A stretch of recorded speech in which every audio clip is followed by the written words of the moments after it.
IKEA is the world's most profitable global retailer, which is a home furnishing company established in Sweden.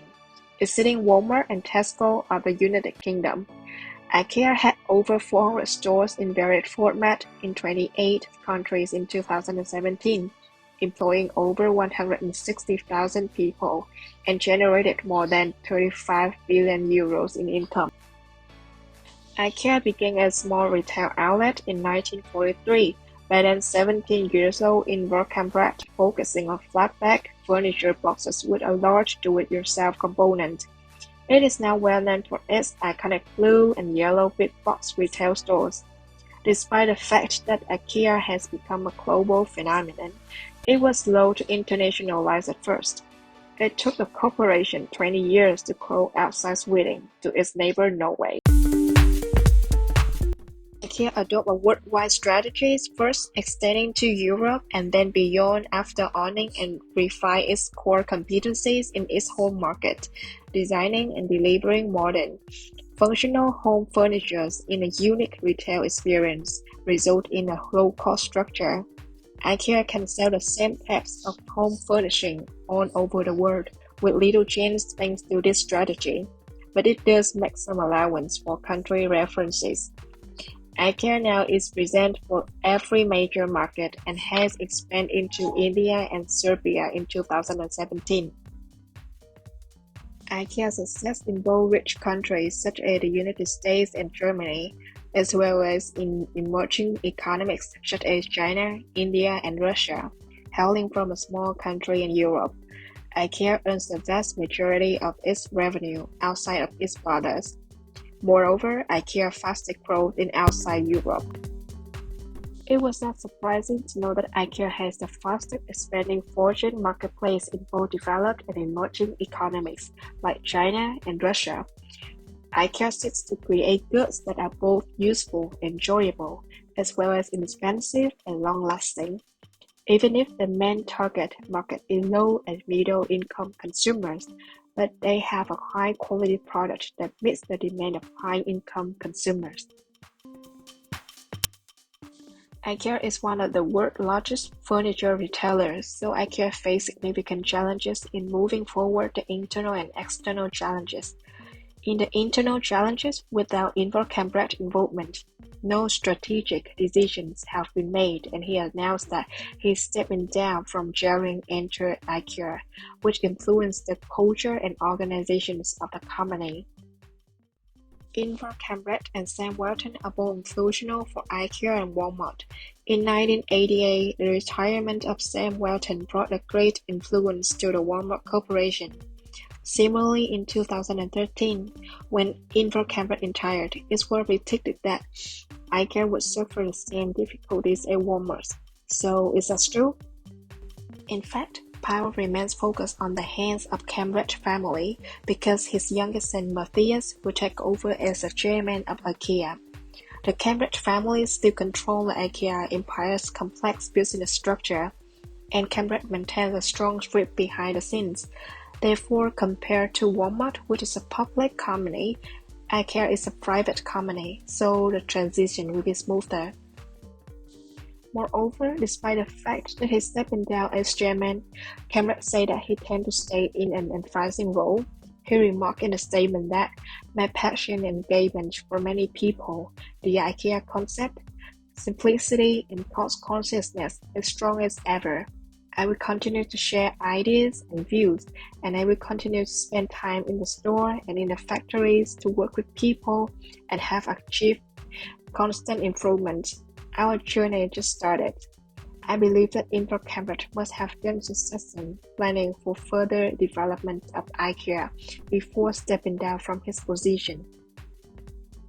There is privately held company through a complicated network foundations from Netherlands, Liechtenstein, and Luxembourg, which creates constraints in accessing large sums of capital needed for rapid global expansion.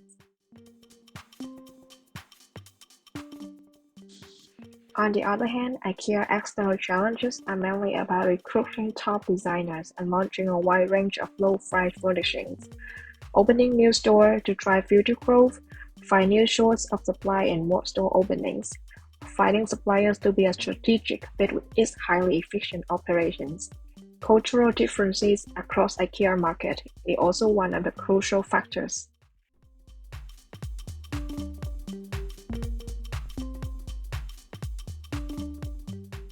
IKEA used to have 240 global stores, but it wants to reach a number of 500 stores in the external market by 2020.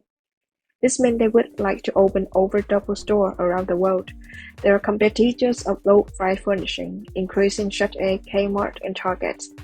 Such a situation will happen since it doesn't have sufficient raw materials to sustain the conduct of its business activities. To make that wish come true, IKEA have to solve the problem of creating a longer relationship with their suppliers and focusing on more customized furniture depending on the consumer's needs and wants.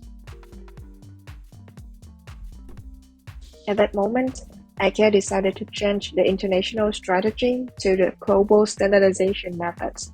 This meant they did not just focus on selling some products in both domestic and foreign market, but they would like to sell the low-price products with high quality to their customers. The reasons for these decisions is the benefit of low production costs, the decreased adoption of customers to cultural distance based on the regions. Therefore, they choose to expand the market in crowded and potential countries like China and India. IKEA tries to open smaller stores in the city center instead of the bigger ones to save costs, but it is still half full because they can adapt to different customer demands.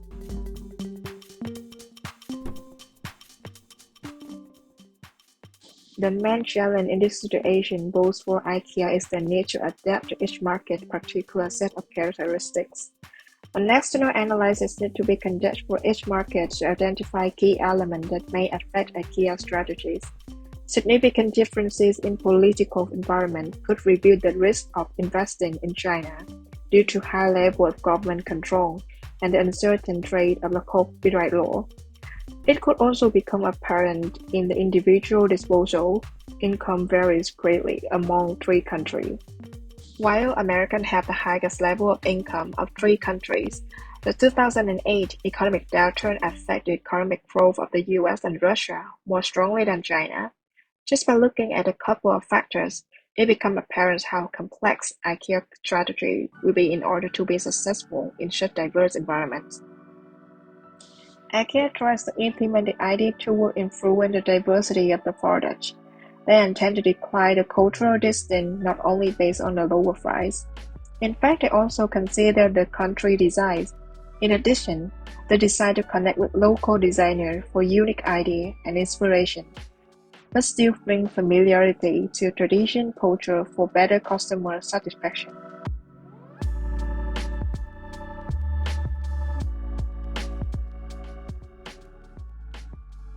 Deforestation has become a global issue. Consumers are becoming more sensitive to the problem of deforestation, and it's possible to link it to global warming. The one that faces the red is the lack of wood supply. This is because the lack of wood supply implies that the company doesn't have enough potential to expand globally. Their raw material is wood, which definitely come from trees in the forest. Therefore, sustainable materials and the environment are two most sensitive areas of IKEA. The weakness could be addressed by starting tree plantation campaign to encourage people to plant trees in their area, especially to cover green in the forest. In addition, IKEA should donate to protect animals living in the forest as well as protect animal habitat. Besides, they also need to raise awareness to reduce deforestation. The second issue is about the sustainability.